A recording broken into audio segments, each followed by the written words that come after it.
Hey, this is David Plotz, CEO of CityCast. I have a favor to ask before we get to today's conversation. We're doing our annual listener survey, and it would really help us out if you took it. And even if you took it last year, we'd be grateful if you took it again, because we can't use last year's data. Please go to citycast.fm/survey to take the survey. It's only 7 minutes long, we know, because we timed it. That's citycast.fm/survey. And when you take the survey, you'll also be eligible to win a $250 Visa gift card and CityCast swag, that great CityCast swag. citycast.fm/survey. Hey y'all, it's Nikki. I have to tell you about Tecovas boots. I finally have a pair and they're handmade, high quality, stylish, and comfortable. I even got them customized with leather stamping. The folks at Tecovas will help you find just the right pair. So swing by for yours at the Tecovas flagship on South Congress or their store at the Domain. Plus, good news, they just opened a new store in Georgetown at 709 Main Street for those of y'all that live a little further north. So come shop with me at Tecovas. That's TECOVAS.com. Don't go gently, y'all. Today on CityCast Austin, it's the Friday News Roundup. I'm here today with Hey Austin newsletter editor Kelsey Bradshaw and executive producer Eva Ruth Moravec to bring you some headlines that caught our attention this week.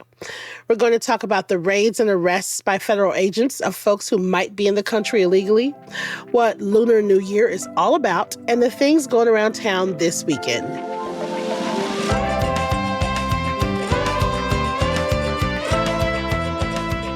It's Friday, January 31st. I'm Nikki Devon, and this is what Austin's talking about.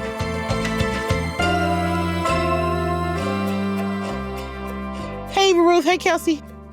Hello. Happy Friday. Hi. Happy Friday. Happy Friday. It is Friday. It is Friday. So this week, we saw raids by U.S. Immigrations and Customs Enforcement agents and the arrests of dozens of people in Austin. So now, reportedly, these people all had active warrants. They are being held at the J.J. Pickle Federal Building in downtown Austin. But throughout town, the fear is really palpable. Government agencies, law enforcement agencies, and others have all had to regroup to try to figure out what's going on. Yeah.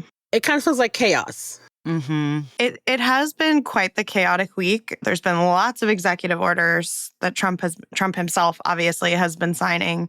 The policy that he changed this past week was that schools and churches are no longer safe from ICE. That was like a Biden policy, was that you can go to school and be safe because we want people to have those services kind of thing. Yeah, don't take babies out of school. Not anymore. Right. So Trump got rid of that. And I have been reading this KUT story about how Austin Independent School District has been handling this. It's the largest school district in Central Texas. And officials there said that they actually have been preparing for this since before Trump changed the policy. So they've been working on protocols and figuring out what to do. And the school district doesn't collect immigration documentation. So it's not like ICE can show up and be like, give us the list, because they don't have a list. But so what they've told staff to do is that if ICE shows up, so basically ICE should have paperwork themselves, documents that support whatever they're trying to carry out on campus and identification of themselves. Mm-hmm. And AISD staff are supposed to take those documents and give it to the district's general counsel office to be reviewed, and then they go from there. And that, I feel like that's just another, I don't know if this is teachers or if it's just district staff or what, but either way, regardless, it just feels like another thing that's happening for our public school officials. There's already so much on them. And then the other thing is that they also have plans in place for if a student's parent or legal guardian is detained. And the plan is to try and contact that parent or guardian. And then from there, if they obviously can't get in touch with them, they go to their emergency contacts. And the district has recently asked families to update their emergency contacts because of this. And then finally, they're working with school counselors so that they can, figure out how to best support students going through this. And it's a lot. Yo, you know what? Here's the thing. Like, if what you're talking about is people having active warrants, then why are you in schools at all? Why do you have anything? Why are you even bothering with children? What are you doing? Because what, you're expecting to see some warrants in schools? What's happening? Well, and it should just always be schools should be off limits. Kids should absolutely be off limits. Listen, I have a rule. I have a rule for movies. I have a rule for series. If you harm, hurt, kill babies or old people, I turn it off. Mm-hmm. I don't care how far into it I am.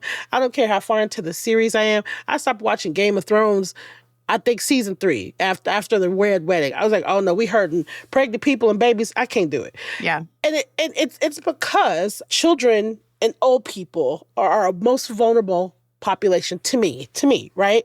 So children should just be off the table. They have no control. They don't know what's happening half the time. Like, you shouldn't even be, like, this should be the last thing. Austin AISD should not be worried at all about this right now. Yeah. And it does seem like the policies that, and the practices and stuff that Kelsey just laid out is like almost they're like trying to put a bubble around the kids and just be like, this is our space. Like, we're letting these kids learn in here. And I think it's kind of interesting because it seems like law enforcement, at least locally, is doing something similar in Austin. Like, we know that ICE is going to be operating here, that they're doing stuff here. But, like, isn't that right, Nikki? It sort of seems like they're just like, okay, well, we know you're here, but we aren't going to just, like, open the door, roll out the welcome mat and, roll over. The thing is that there is no federal law that requires state and local government to help with immigration enforcement, period. So the city does not have to help them do anything. ICE has acknowledged that the requests for deportation assistance are voluntary. You do not have to assist them at all. And it is city policy not to assist ICE, right? And so, APD Chief Lisa Davis met with a bunch of Hispanic community members on Monday. And here's the thing, like, they had already had this meet and greet scheduled. Like, they were next on the list to finally get to meet Chief Davis and talk to her. And they had to co-opt that and talk about, after the announcement of, on Sunday, of Austin confirming enhanced, quote unquote, enhanced targeted operations, they had to use this meeting to discuss ICE. And Gloria Leal Gloria Leal is with the League of there it is. United Latin American Citizens, I believe. Yeah. And she's quoted as stating that Chief Davis said the city of Austin and police are not in touch with ICE on a regular basis. They're not aware of ICE's operations, and they do not intend to facilitate ICE in their immigration efforts at this point. Chief Davis said all the information she got, she was told that the operations target warranted violent offenders, but she doesn't know. They didn't give her any information on how many federal warrants they had even been issued. Right. And Governor Greg Abbott said that there were about 5,400 migrants with active warrants statewide. There was a Washington Post. I find this very interesting. I guess is the word. It's a story talking about how Trump is not, he's like not pleased with the beginning of his mass deportation. Right. And the directive for ICE has been to get arrest numbers up to, from a couple hundred a day to 1,200 to 1,500. Right. And so, like, that is confusing to me if, like, Abbott and police and ICE are saying, like, okay, we are looking for violent offenders. This is the supposed number of them, this, like, 54 whatever number. Mm-hmm. And then you have Trump being, like, just, like, throwing random numbers at a wall. Right. And, like... Yeah. Because if there's a specific number, there should just be a specific Go number after and that. not like 1,500 a day, please, Mm-hmm. And historically, Travis County has some of the highest deportation numbers in the country. And so Travis County Sheriff Sally Hernandez was quoted saying nothing has changed at her department. She says, quote, "We want victims to run to our agency in a crisis, not run away. And as always, we will follow and enforce the laws of the state of Texas." And so and here's the thing. The other thing that to remember is that Trump did this already. He did the same thing when he got in office the first time with the same BS excuse of like, no, these are warranted offenders. And then when the dust cleared, it turned out half the people or lots of the people didn't even have warrants. Right. You know what I mean? And it was chaos. And then also, they're holding detainees at the J.J. Pickle building. And this, it costs taxpayers for them to detain people. Right. So you come into our city and our county and pluck people away, and then we pay for it, and you don't pay us back. And it's it's feeling very blueberry in the tomato soup, I will say, because like that's like Texas, because Governor Greg Abbott is aligned with President Trump's mission. Period. To get on board with these deportations, to secure the border, all of those things. And so even though Austin does seem blueberry, like you're seeing that with all these law enforcement statements and everything, it's still like the state government or the governor, he's issued executive orders directing state agencies to partner with the Trump administration on their operations, including like assisting in these roundups and these investigations, arresting, detaining, and deporting illegal immigrants in Texas is what his order said. He's also dispatched troops to the southern border, more of them, but like the state military troops. This week, he also ordered the Department of Public Safety to create like strike teams that are going to assist with federal illegal immigration enforcement efforts. And so it's very...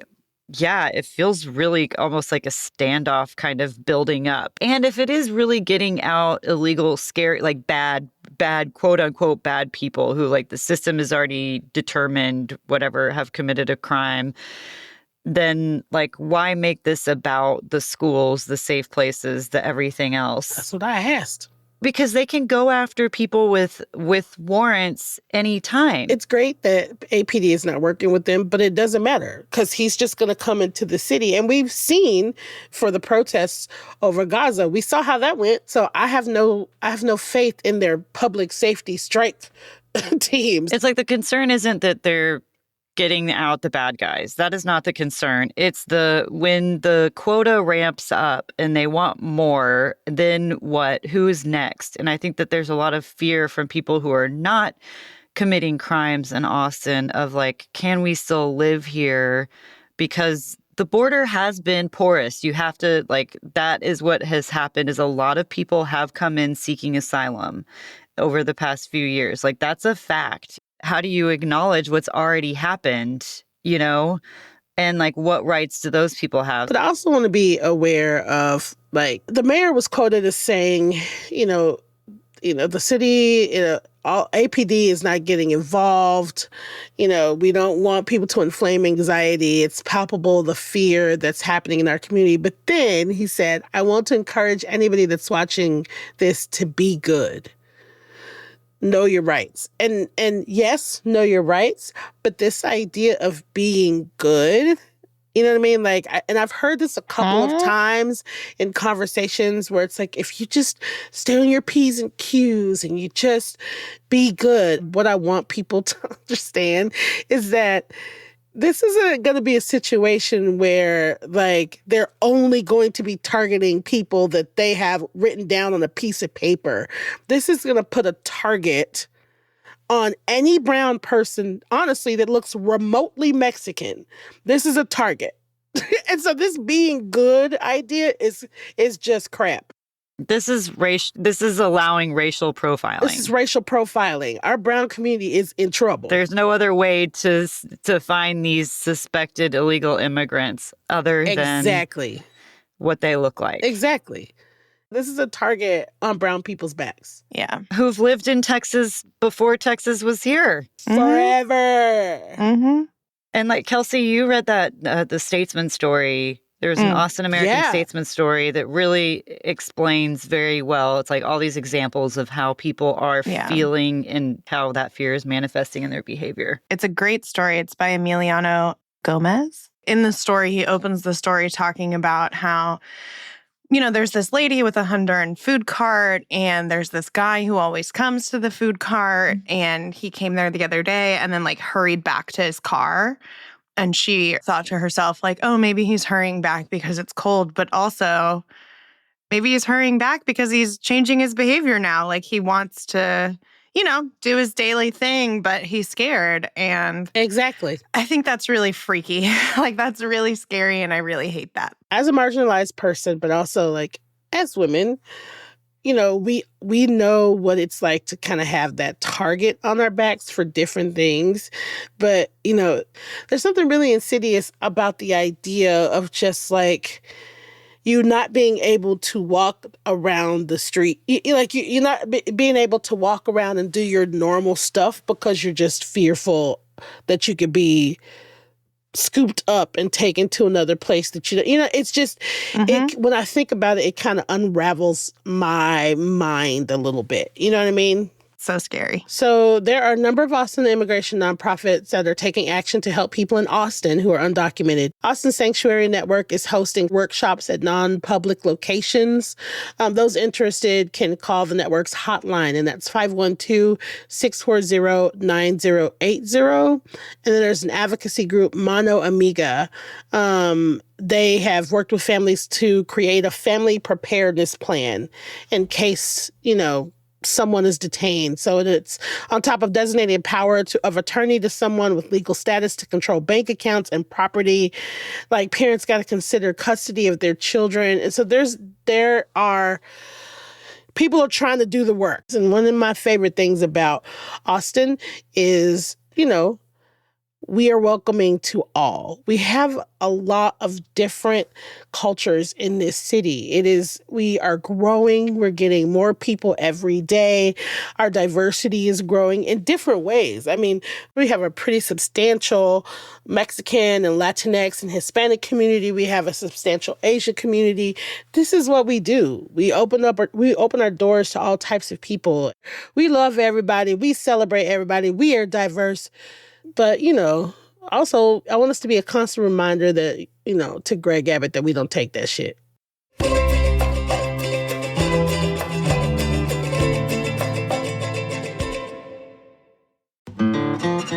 There's no place like Texas, except when it comes to skiing. We know you're heading to seek snowier pastures this winter. Before you leave, grab one last taste of the real Texas in Amarillo. Hike, ride, or roll your way through the beauty of Palo Duro Canyon, the second largest canyon in the U.S., while your legs still feel fresh. Carbo load with that last taste of glorious Tex-Mex before you pivot to warm soups and chalet charcuterie. Or sneak into a speakeasy and enjoy a well-crafted cocktail before those shot skis get passed around. Amarillo is quirky and wild, Western, and spontaneous. You can spray paint a Cadillac, cruise Route 66, or find a cowgirl hat to complete the outfit that's been missing something. Whether we catch you on the way there or the way back, we can't wait to hear your stories and pour you a drink. The mountains may be calling, but Amarillo will make you proud to call Texas home. Visit Amarillo and après-ski into the real Texas. So speaking of celebrating everybody, Lunar New Year is here. I'm so excited. Let's talk about it, Kelsey. Yes. Okay. I'm very excited. I wrote about it this week. And I'll be honest, I had a very slim understanding of Lunar New Year until I looked it up. Okay. I don't know everything all the time. But so it's a 15-day celebration. It started on Wednesday. And this is the part that I really didn't know. It is considered the most important holiday in China and within Chinese communities around the world. Yeah. And I did not realize that. It's huge. Yeah. It's awesome. Yeah. It marks the first new moon on the lunar calendar. It's very confusing. There's a ton of stuff going on for the next couple of weeks. You know those big dragon puppet dances? Yes. There's going to be so many of those. There's going to be one at the Umlauf that's glow in the dark. It's awesome. And I'm so sad I can't go to that one. It sounds really cool. It's such a visual holiday. There's a lot of red. I think red is the lucky color of health. It's all about health. I mean, everybody's New Year is sort of the same thing, health, wellness, prosperity, peace, all the good things. Yeah. I mean, if you've been to a Chinese restaurant in the past 30 years, you know about the zodiac. At the one Chinese restaurant in Seguin where I grew up, the Dragon Place, shout out to Dragon, there was the called zodiac. The Dragon Place? It's called the Dragon Place.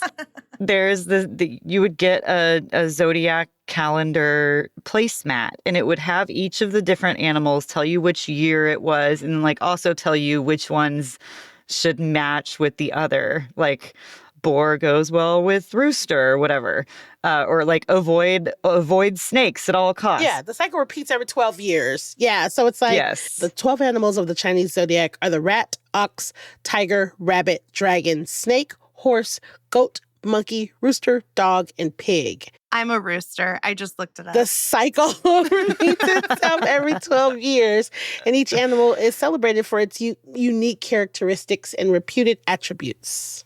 Yep. Like this year is the year of the snake. So anybody born this year, that's their zodiac sign. Yeah. And the year of the snake is all about shedding that bad energy. Yeah. I showed Nicole that video for the first time yesterday, literally. What video? The video. You're a snake. You're a slither snake. Because I was like, babe, it's the year of the snake. She's like, oh, yeah, this is my year. This is her year. She's a snake. Oh, nice. I think I'm a boar. Google says that people who are rooster years, like myself, are aggressive and picky. Oh. And they're great performers. Look at that. Wow. Oh, my God. I'm all of those things. That is Kelsey in a nutshell. I'm aggressive. I love this because it says, that Chinese households are thoroughly cleaned before the official start of the holiday to rid the home of the previous year's bad luck and usher in good luck for the coming year.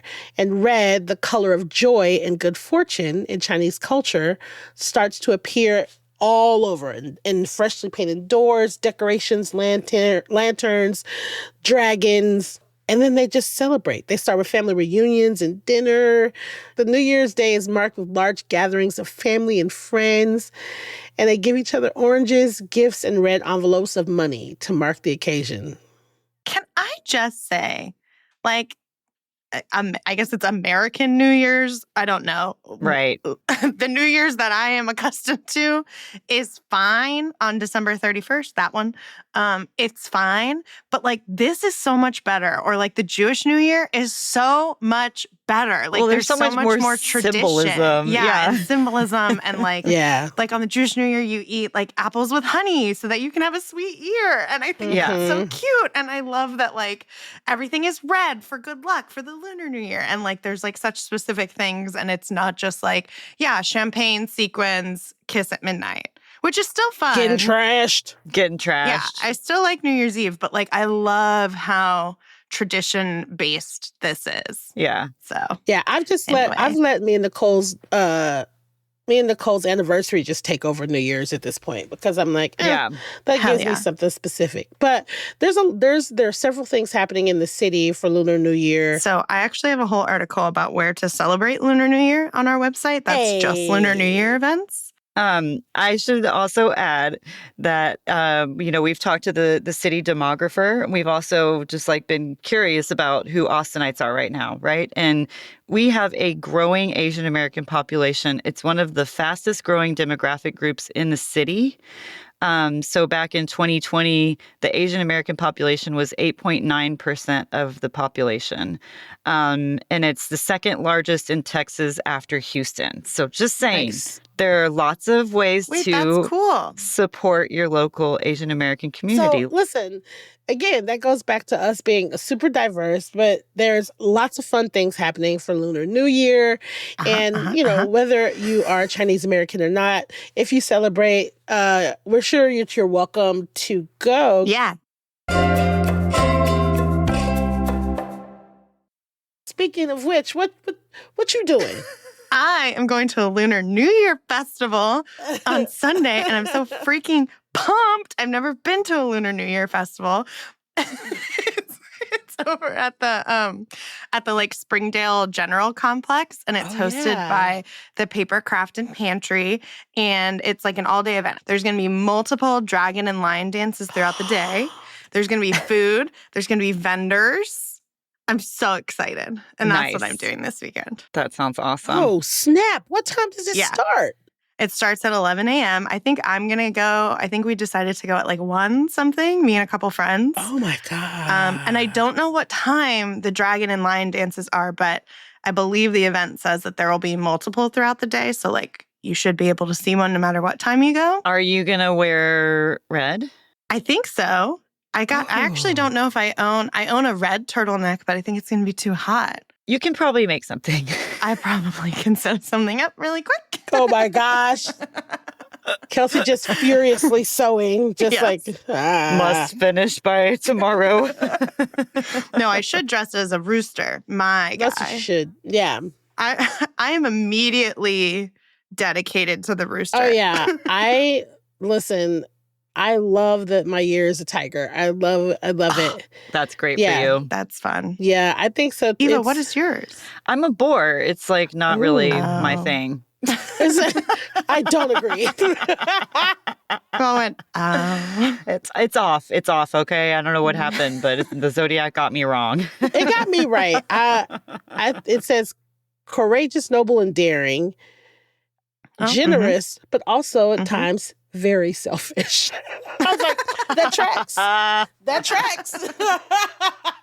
Not with the very selfish. That tracks. Very selfish. So the snake sign, and people born under the snake sign are supposed to have characteristics like wisdom, charm, and strong intuition. Oh my God, I would love to have all of those things. That sounds like like Nicole. That sounds I like know. Nicole. It does. Yeah, it just got me wrong. It just got me wrong. Maybe I need to see more dragon or a lion dance to get it right. Yeah. I cannot wait to see a lion I'm so excited. dance. I have to see it. It's going to be really fun. I have to. I have to do that. I'm sorry. I have to. Well, and this weekend isn't the only time. You can have there are other times throughout the month, so don't fret. Yes. But yeah, that's what I'm doing this weekend. Thank you so much for asking. But now you've dropped that little pin in my brain. You're welcome. Mm-hmm. Now you've put that little pin in my brain. I'm like, must go, must see. Plus, that paper craft and pantry. So cute. It sounds really, really cute. This is going to severely, affect what I'm doing this weekend. But here's some things that I'm super into that's happening this weekend. I know. I'm ready for your list, your Excel spreadsheet of events. Here's my Excel spreadsheet of things that I am cultivating. Tonight, I want to hit the Star of Texas Tattoo Revival at Palmer Event Center. I have an affinity for tattooed everything, just tattoos in general. I think they're beautiful.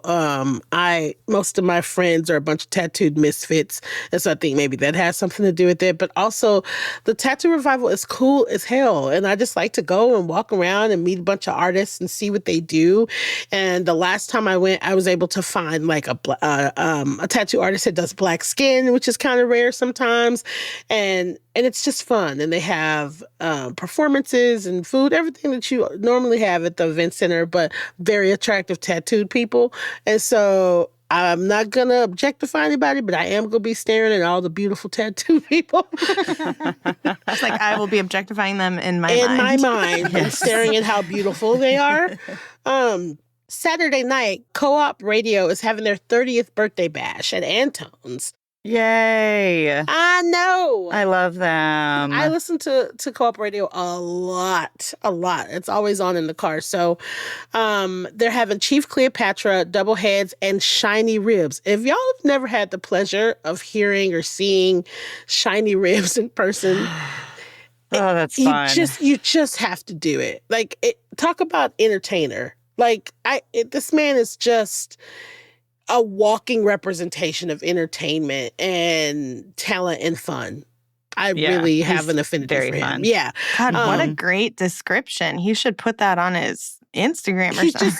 It's one of those people, as soon as he walks into a room, you're like, oh, what is he doing? Yeah. I want to go He opens his mouth to sing and is like, yes, there it is. It's everything. I want to go wherever he's going. I love Shiny Ribs. That's fun. Doors are at 7, show is at 8. And then also on Saturday, I want to go to the Black History Month Solar Saturday block block party at Carver. I want to do that from 2 to 6. I'm going to try. I don't know, y'all. I have all these very heady ideas, but that's happening. And then Sunday, one of my favorite spots in town, Fraser's Down Low, is having their 6 years of burgers and beers. And it's their 6-year anniversary, and free Coors to the first 60 people in the door. I don't drink beer, but if you do drink beer, you probably don't drink Coors Light or Coors, but if you do, if you're one of the first 60 people in the door, you're going to get yourself a free beer. If you like free stuff. Yeah, and they have specials all day. If they're giving out free corn dogs, I would be there at like 6 a.m. Their food, their fries, their food, it's like half. Their fries are so they're good. having specials on their food all day and core, like little combos with cores all day long. And so I want to pop in there just because their food is top tier. Hell yeah. But now with this Lunar New Year, I don't know. I think we should do both. Listen. I don't know I'm going to eat all that. Y'all know I'm a fan of throwing someone in the car with me and just like dragging them around town all day. That's my shtick. What about you, Eva Ruth? Could be the vibe. That's the vibe, man. If you've listened to the podcast, well, if you listen to one particular episode, I'll say, which we'll link in the show notes, where we talk to our parents, you may have heard my dad, Hank.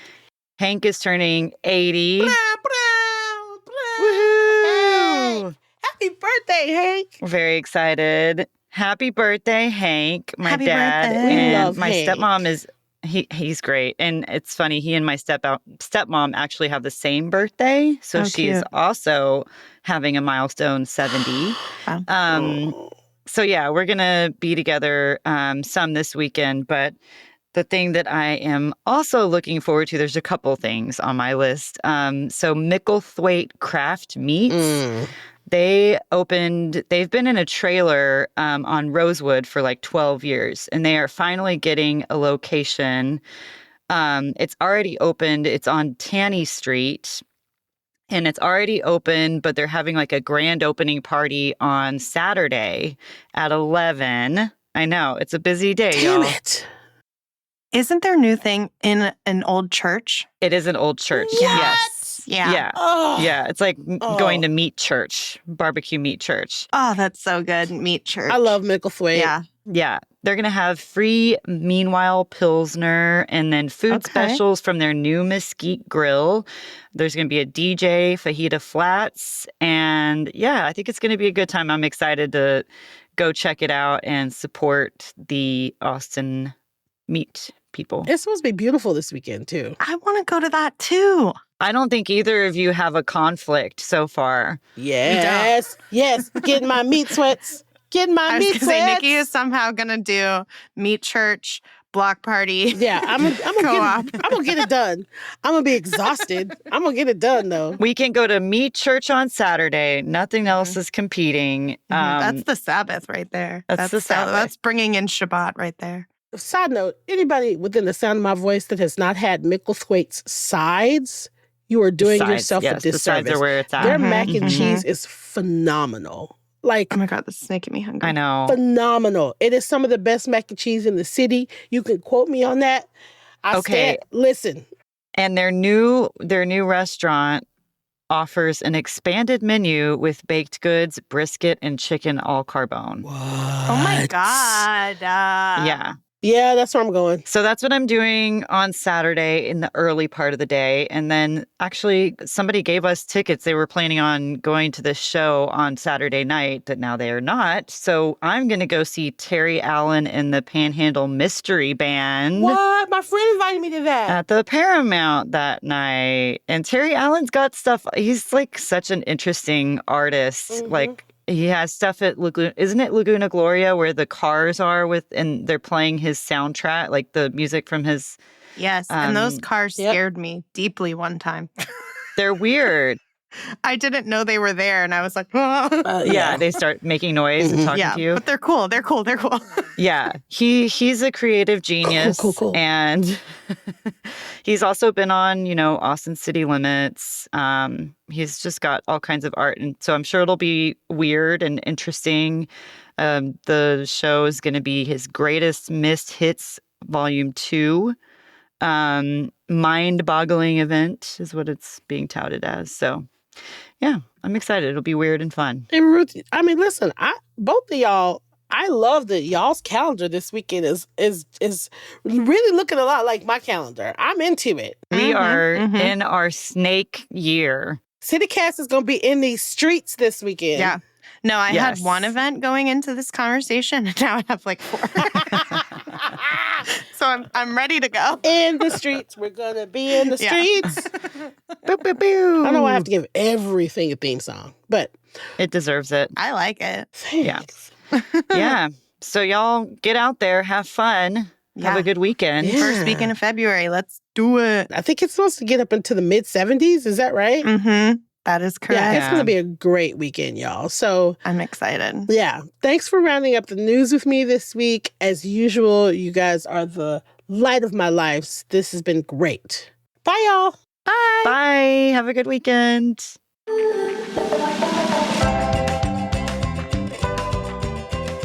That's all for today here on CityCast Austin. Our executive producer is Eva Ruth Moravec. Our producers this week are Rishi Bajeko and Francisco Kilgore.